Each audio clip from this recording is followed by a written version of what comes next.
In this video, I'm going to walk you through a deconstructed style beef bourguignon, where we are separating the components of the dish and then recombining later to have more control.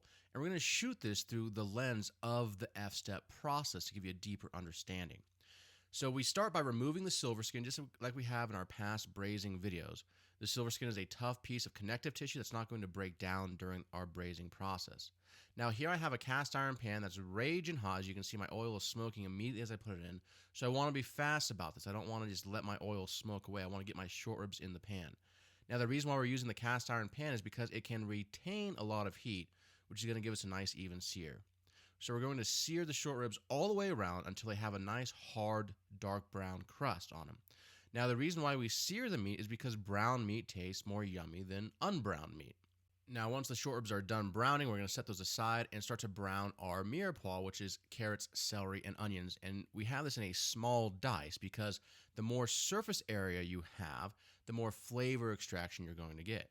Now the searing of the meat and browning of the meat and building of the fond in the pan, that is the technique portion. The fact that we're using French mirepoix, carrot, celery, onions, is our flavor structure. So you can always swap out this flavor structure using the exact same technique, but maybe you add ginger, lemongrass, and galangal to go a Southeast Asian route. Now, once you brown the vegetables, you have a fond at the bottom of the pan, which we talk a lot about in our sauce section of the F-step curriculum. And you're going to deglaze with water. And the reason why we're using water here is because we used wine. The acid would interact with the cast iron.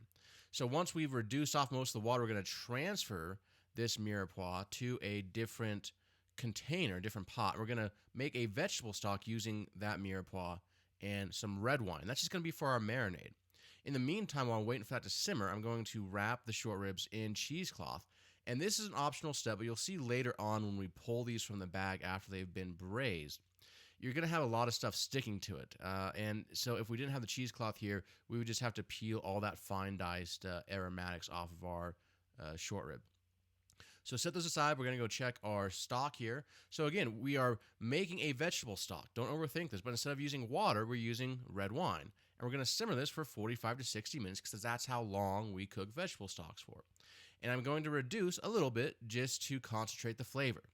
Now, I want to make sure I'm cooling this because this is going to be our marinade and our cooking liquid. So beef bourguignon is usually marinated. The beef is marinated in red wine and cooked in red wine. So what I'm going to do is make sure it's completely cool to at least room temperature, both the short ribs and the marinade, because I'm going to be chamber vacuum sealing these. And when you chamber vacuum seal meat, or anything in general, you are removing the atmospheric pressure. And by removing the atmospheric pressure, you are dropping the boiling point of anything. So if the meat is still hot and you remove the atmospheric pressure when you are sealing it in a vacuum sealed bag, the meat will boil from the inside out and make it dry, which you don't want. So I'm going to bag these big mamma jammas, 2 per bag, and then add in my red wine marinade. And we will vacuum seal these. Now, if you don't have a chamber vacuum sealer, you can just use the Ziploc bag trick, where you use a gallon Ziploc bag, place it in a bowl of water, and that will push out all the air, and then you just zip it. Okay. Now, you can sous vide these right now, but it's best if you let these sit for 24 hours because this is going to allow them to marinate and allow the red wine to penetrate the beef. And also the aromatics that we've diffused into the red wine, our carrot, celery, onions, is going to penetrate the meat and just give us a better overall flavor. Now here I'm going to sous vide at 65 degrees Celsius for 24 hours. And this is going to give us a more steak-like, chewy, and not chewy in a bad sense, but definitely more of a chew, less of a shreddable texture. Now, the other option is also 60 degrees Celsius for 48 hours, which you'll see a lot in sous vide books, and that's going to give you a more steak-like texture as well. Or my favorite temperature, quite frankly, is actually 85 degrees Celsius for 12 hours, and that gives you a more traditional falling off the bone tender consistency. However, it's not super shredded, right? So whatever time and temperature you choose to cook these at, and there'll be more info on that in the show notes and also in your F-step curriculum, there's more info on it. We're going to pull these from the bag while they are still warm. There's no real reason to cool them in the cooking liquid. And we will strain the cooking liquid, which we are then going to combine with some stock and reduce. Because at this point, there's only red wine, right? There's no stock in this. We want to add some stock. And here I have 2 quarts and I'm going to bring that up to about 6 quarts, okay? So now we're going to combine this together in a stock pot and reduce. So this is our reinforcement and reduction step that we talk so much about in the sauce section of the S-Step curriculum. So a couple of fresh bay leaves, you can see I'm just kind of breaking them up with my thumb and forefinger just to release their oils, which is going to give you more flavor. Always best practice to toast your whole spices. So you can see I'm toasting those whole black peppercorns before adding them in with some thyme. Now again, the reduction step is to concentrate those flavors, and whatever flavors you add are going to come forth in that reduction. So I wanted some thyme, I wanted some black peppercorns. So after the reduction, you see I've taken it all the way back down to 2 quarts. So we added to our 2 quarts of red wine cooking liquid, 4 quarts to make it 6 quarts, and we reduced that 6 quarts back out. So now we have a really highly reduced cooking liquid that we can use for our glaze later on. So that is a really good example of a reduction sauce or the reduction sauce process. So now you can see why we wrapped our short ribs in cheesecloth, right? All that junk is going to be sticking to our short ribs if we don't have the cheesecloth, which is kind of a pain to get it off. So by unwrapping it, now I just have a nice clean short rib that is going to be easy to work with. So now I'm going to go through and just take the short rib off of the bone and dice this up into chunks. A traditional beef bourguignon is done with stew meat.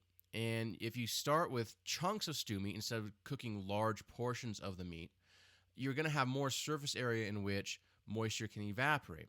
So when making a stew, it's always best practice to cook the meat whole if you can, and then after it cools, you dice it up later. So that's exactly what we're doing here. And by leaving it on the bone during the cooking process, that bone flavored both our cooking liquid, which is we then turn into our glaze, and it also flavored the meat itself. Now, when we cut this open, check out how pink and red it is in the middle. That comes from the nice, long, slow start, and also cooking it at a temperature that isn't well done. So traditional braises, you're cooking the meat well done. With sous vide technology, we are able to cook it at a longer temperature below well done, closer to about medium. And because you have that slow start, the myoglobin in the proteins, the way they denature, it leaves that beautiful pink color behind. Now, up until this point, everything we've done can be done a few days in advance. We're getting together our mise en place. Now it's time to execute, right? You have your dinner guests over. It's time to sit down and eat. So the execution portion should be relatively quick. Now, because we're working with a reduction sauce, we are going to reinforce and reduce one last time. We are following the best practices of the reduction. So I'm going to start with a little bit of red wine in the bottom of the pan, reduce by minimum half until it forms just a thin coating across the bottom of the pan. And that's going to reinforce our red wine flavor because we're making beef bourguignon, right? So we want to have that red wine flavor.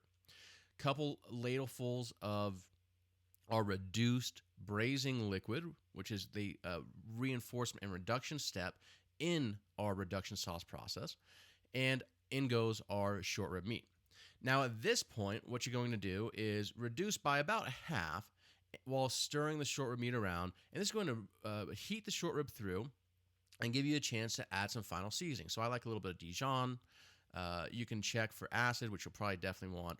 Now at this point, the glaze hasn't fully formed, but the short ribs are nice and warm. So what I'm going to do actually is place a lid on top and push it to the back of my stove while I get the rest of my meal ready. So this is why braised meats and also doing this style of pickup, we are glazing meats in a sauce, is really nice because it's going to help to hold its temperature while you finish the rest of your dish. So the lid goes on top. I push this to the back of my stove. I'm working on my vegetables now, right? So now that my vegetables are done, I come back. The final finishing steps are going to take me maybe 2 minutes at tops. I'm going to finish that reduction so you can see that I have a really nice glaze now. And I'm going to finish with some fresh herbs, check for seasoning. So here I'm just using some thyme and some minced chives, right? Now I want to check for seasoning. This will most definitely need some acid because it is so thick and rich. So probably a little squeeze of lemon juice or a little dash of vinegar. And you're set. Now the nice thing about this is see how hot that sauce is and how thick it is? It's really going to hold its heat nicely. So you can set this again towards the back of your stove while you start corralling people for dinner or while you start building your plates, putting out your vegetable side dishes. This is going to stay nice and hot for you. So again, what you're looking for here is just that glaze to form, a little shaky shake, a little tossy toss, and you're all set. And that glaze is going to deliver so much flavor. Just again, make sure you're checking for acid. It's going to taste delicious right now, absolutely delicious right now. But if you add that little drop of acid, that's your flavor structure. It's going to brighten everything up. It's going to take it to the next level. So now we're just going to plate this in the center of a dish, right? And I like to use a big, broad white plate because the rim acts as a frame that kind of draws my eye in. And then I'm going to garnish with my glazed vegetables, which I demonstrated in another video.